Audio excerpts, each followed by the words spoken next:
القاعدة الثالثة هي نظرة تسمى نظرة الحب. ايش معنى نظرة الحب؟ أحد يعرفها؟ نظرة الحب، احنا نقول كيف تربي أبنائك؟ نظرة الحب. كيف نظرة الحب؟ الاحترام بالحب عرفناه، والمشاعر عرفناه. طيب نظرة الحب، الابتسامة، طيب لا شك، تفضل. الكلام، الحنان، طيب غيره. أنا أقول نظرة الحب، العطف. ايش هو؟ نظرة تعبر عن الحب. أقول لك على شيء، مش أحيانا أنت تشوف فلان تقول يا أخي هذا يطالع في نظرة ما هي طيبة. كيف عرفت؟ من خلال لغة العيون. ولهذا نقول دائما نظرتك لأبنائك وبناتك تكون مليئة بالحب. الابن والبنت يعرف هذه النظرة ويشعر بها. أحيانا بعض الأبناء لو أبوه بحلق عيونه كذا ولا شمق عيونه يخاف. ليه؟ يعرف أنه هذه النظرة نظرة تهديد أو نظرة تأديب أو نظرة تخويف أيا كان يعني. كذلك مثل ما يفهمون أبناءنا وبناتنا نظرات التهديد، أيضا يفهمون نظرات الحب، نظرات مثل ما قال الابن أول نظرات العاطفة. من هذا الكلام عادة لما تنظر لأبنائك وبناتك انظر لهم بحب، انظر لهم بالعطف، انظر لهم بالحنان، انظر لهم بالمشاعر الإيجابية. وفي نفس الوقت أيضا الأبناء والبنات لما تنظر أنت يا ابني الكريم إلى والدك مش نظرة هات فلوس أبغى أروح أبغى أسوي، لا، انظر لهذا الوالد الكريم الذي كان سببا في وجودك في هذه الحياة. انظر إليه نظرة الحب، نظرة العطف، نظرة الحنان. والمسألة الرابعة أو النقطة الرابعة هي كلمات الحب. كلمات الحب، دائما قول الكلمات الحلوة. خليني أقول لك على شيء، الكلمات لها أثر قوي على نفسية الإنسان، على جسده وعلى مشاعره وأيضا على تفكيره. عملت دراسة أنه الطفل منذ يعني صغره إلى أن يصل إلى سن البلوغ يعني حوالي 15 سنة يكون قد تلقى كلمات إيجابية وكلمات سلبية.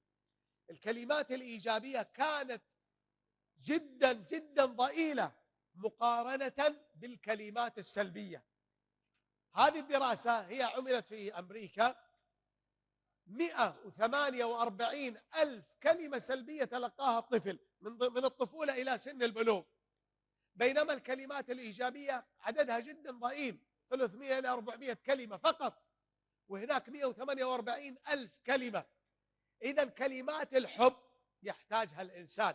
عود نفسك دائما، اللي يشجعك على هذه الكلمات حديث الحبيب عليه الصلاة والسلام: الكلمة الطيبة صدقة.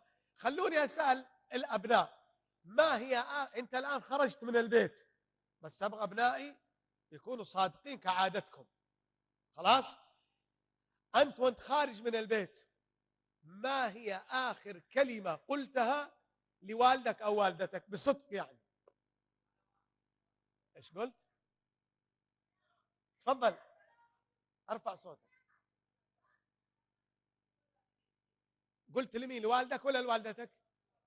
لوالدك. ايش قلت له بالضبط؟ تعال تعال تعال عندي، تعال،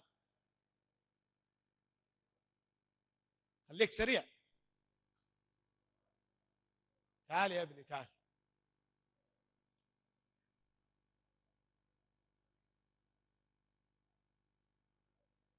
يعطيك العافية ولدي. شو اسمك؟ محمد. ايش قلت لي آخر كلمة وانت خارج اليوم من البيت؟ يقول قلت للوالدة ادعي لي. يا سلام، ودعت لك ان شاء الله تدعي. تحية لابننا محمد بالله. محمد خلاص وصل، خذ واحدة من هذه. شكرا يا ابني، شكرا لك. دائما كلمات الحب، الكلمات الطيبة اللي تخرج من أفواه الآباء والأمهات لأبنائهم تؤثر في نفسية الابن. طيب بس هؤلاء الأبناء اللي يحتاجون، لا، أيضا الآباء والأمهات.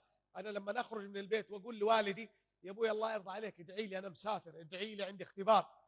يا امي تطلبين شيء سلم على يد امي، اسلم على راس امي وجهي خارج. كل هذه الامور تجعل غلاف كبير في الاسره باكملها يسمى غلاف الحب. لما تكون الاسره الاب والام والزوج والزوجه والابناء والبنات والاخوان، تكون الاسره هذه مليئه بمشاعر الحب، بمشاعر العطف، بمشاعر الاحترام، بنظرات الاحترام، بكلمات الحب، كل هذه الامور تؤثر في نفسيات الابناء والبنات.